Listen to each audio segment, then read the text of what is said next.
So Elon, you are really quite unique, I feel, in being so interested in the long-term future of humanity. Well, I don't think I'm that unique. You have an institute. Clearly, you're interested in that too.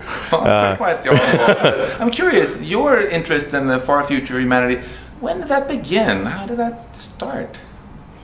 Well, I think it was when my interest in the future of humanity is, I guess, as a function of reading a lot of sci-fi and philosophy as a kid, and then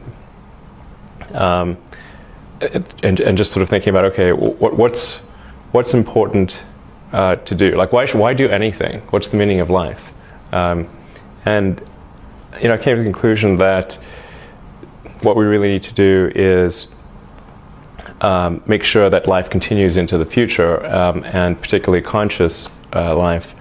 And in doing so, we'll be better able to understand the nature of the universe and achieve greater enlightenment. One thing I really admire about you is you don't just talk about the future of humanity, you actually start companies and do things about it. So what made you so audacious? Well, I don't really think of these things as all that audacious. They seem like natural things to do.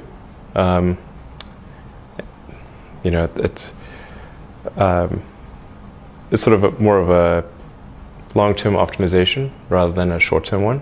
I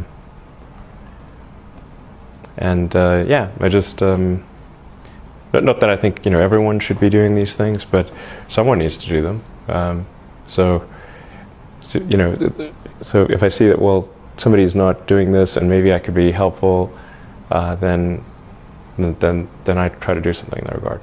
Weren't there some people along the way though who told you that that's crazy to start a space company or a new electric car company or another solar company? Sure. I mean, there are lots of people that said that the likelihood of failure was extremely high, and that it was a stupid thing to do. And when I started SpaceX, one of my closest friends got a compilation of rocket failures and made me watch the whole thing. And there were lots of people that tried to talk me out of it.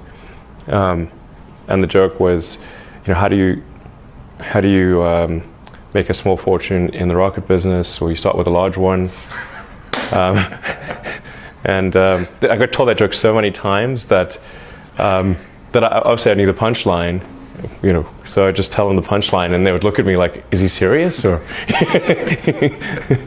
or it's like, say, "Why did you start a rocket company?" I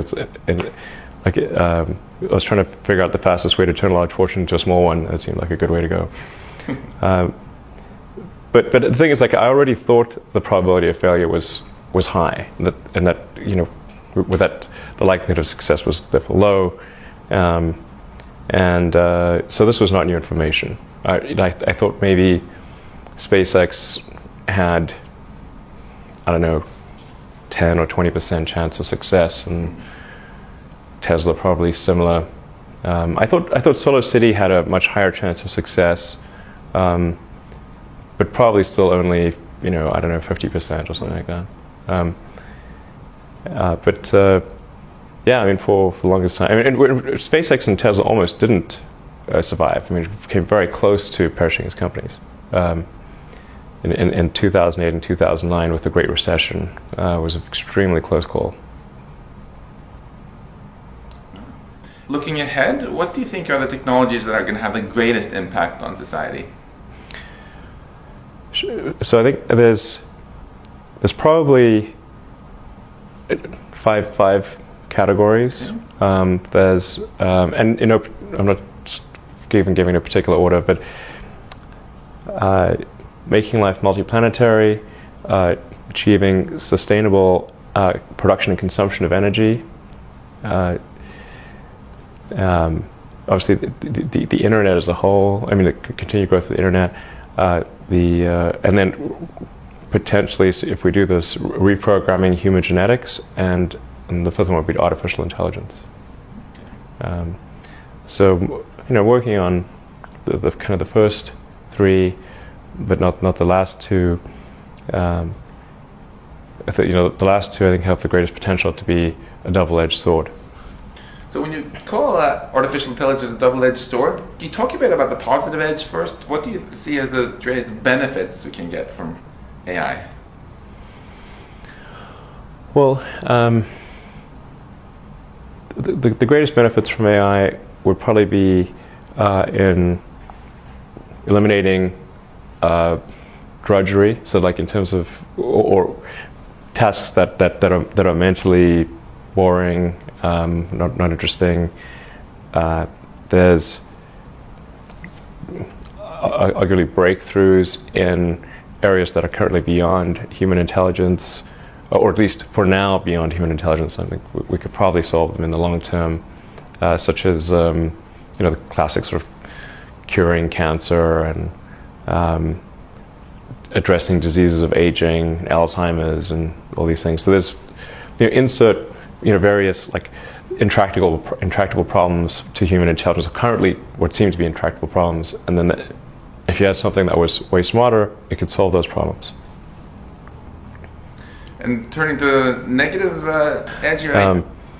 Well, I think it's best to prepare for to try to prevent a negative circumstance from occurring than to wait for it to occur and then be reactive.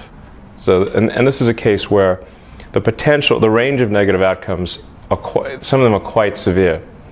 So it's not clear whether we'd be able to recover from some of these negative outcomes. In fact, certainly you can construct scenarios where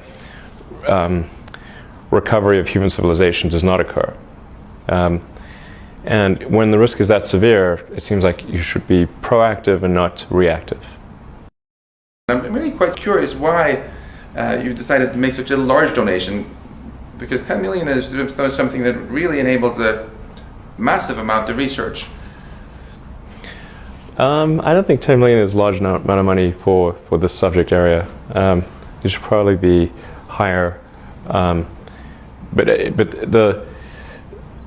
there should be probably some much larger amount of money applied to AI safety in multiple ways. Well, I want to thank you again so much.